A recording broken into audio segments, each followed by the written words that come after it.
Media సోదరులారా, నా పేరు సైకిల్ రాజశేఖర్. ఏపీ హైకోర్టులో అడ్వకేట్గా చేస్తూ ఏపీ ఫిషర్మెన్ జేఏసీకి ప్రస్తుతం నేను కన్వీనర్గా వ్యవహరిస్తున్నాను. చాలా మంది పెద్దలు మాట్లాడారు, యువకులు మాట్లాడారు. రాయలసీమ ప్రాంతంలో ముఖ్యంగా బెస్త సోదరులు ఎదుర్కొన్న సమస్యల మీద చాలా స్పష్టంగా మాట్లాడుతున్నారు. ఈనాటి ఈ ఆత్మీయ సమ్మేళన కార్యక్రమం ముఖ్య ఉద్దేశం మాట్లాడబోయే ముందుగా మేము ఈ కార్యక్రమానికి ప్రారంభించిన ముందు చిన్నారులు చాలా చక్కగా చేస్తున్నారు. నిజంగా ఆ చిన్నారులకి ఆ దేవుళ్ళు కూడా మేము అందిస్తున్నాము.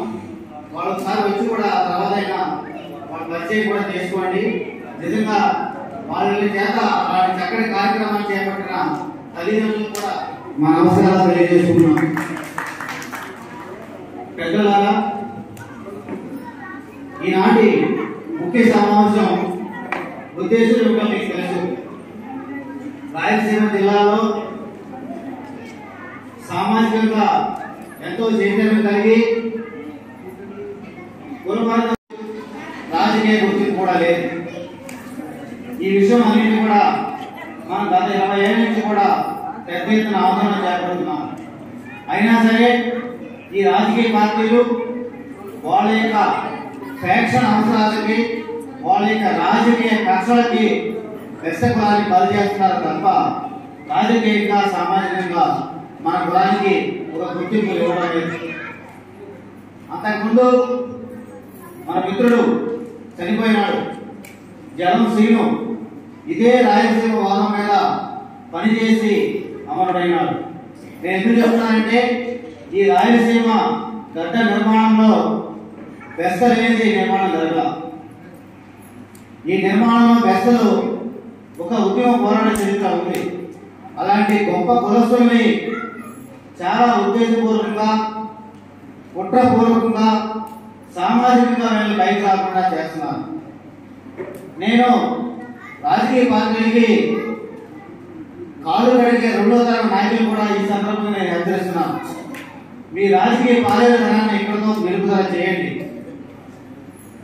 మన వెంకటరమణ వచ్చినప్పుడు జెండాలు పక్కన పెట్టి రమణాన్ని గెలిపించుకోవాలని అజెండాతో పనిచేయాల్సిన అవసరం ఉంది. ఎందుకు చెప్తున్నానంటే 2013లో నేను స్వతంత్ర అభ్యర్థిగా పోటీ చేసినప్పుడు మా ప్రాంతంలో ఉన్న అగ్ర కులస్తులు వాళ్ళు తిండి దేశం చేసుకోలేకపోయారు. అక్కడ మా పోరాటం 62 నుంచి జరుగుతుంది. ఎమ్మెల్యే మంచిగారుల అగ్ర కులాలు అనేది మన మధ్యనే ఉండేది. అలాంటి పోటీ జరుగుతున్న క్రమంలో గొడవ పెట్టి, వైద్యం పెట్టి, గందరగోళం చేసి చేతికి వచ్చిన ఎమ్మెల్యే పదవిని తరలివెళ్ళారు. ఇప్పటికి కూడా మేము కూడా మాట్లాడతాం, బెస్ట్ జరుగుతున్న అన్యాయం గురించి మేము కూడా నిలబడతామని చెప్పి ఈరోజు ఉమ్మడి కర్నూలు జిల్లా, కర్నూలు పార్లమెంట్ కావచ్చు, కర్నూలు నియోజకవర్గం కావచ్చు, వాళ్ళు కూడా మేము కూడా పోటీ చేస్తామని చెప్పి వాళ్ళు కూడా ముందుకు వస్తున్నారు.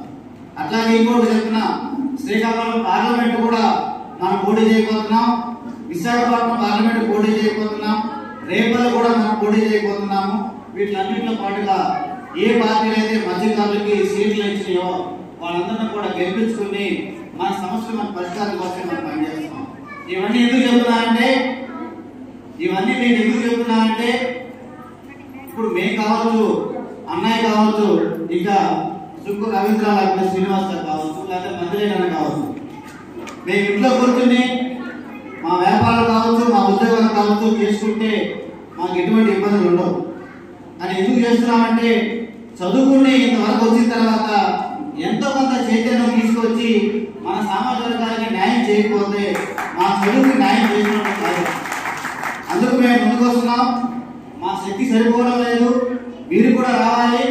రమణ లాంటి వాళ్ళు వచ్చినప్పుడు మీరందరూ కూడా గౌరవించుకోవాలి. అవసరమైతే మీరందరూ కూడా ఓటు వేసి అన్నయ్య గౌరవం కల్పించాలి. నేను ఎందుకు చెప్తున్నా మా పాప నేను ఎందుకు చెప్తానంటే ఈరోజు బీజేపీ విజయవాడలో సీట్ అడిగింది. విజయవాడ సీటు బీజేపీ తీసుకుంది. ఎందుకు తీసుకుందో, ఎటువంటి వస్తువు తీసుకుందో ఒక నిమిషం చెప్తా. 2014లో బీజేపీ పోటీ చేసినప్పుడు ఆ అభ్యర్థికి కొంచెం మంచి ఓటింగ్ వచ్చింది. ఎప్పుడైతే బీజేపీ పార్టీకి మంచి ఓటింగ్ వచ్చిందో నా బలం అక్కడ ఉందని చెప్పి ఇవాళ బీజేపీ అక్కడ సీట్లు తీసుకోగలిగింది. ఇదే ఫార్ములాని రేపు మనం నంద్యాల పార్లమెంట్ లో 1,50,000 ఓట్లు, 1,00,000 ఓట్లు అంటే మిగతా బీసీ ఎస్సీ ఎస్టీ సోదర మైనార్టీ కూడా కలుపుకుని 1,00,50,000 ఓట్లు రమణానికి పడితే ఖచ్చితంగా 2025లో సమస్య లేని ఇల్లు ఉండదు, పరిష్కారం లేని సమస్య ఉండదు. బంధాలు గొప్పవి, బాధలు చిన్నవి. మీ సమస్యని మేము పరిష్కరిస్తాం. రండి మాట్లాడుకుందాం.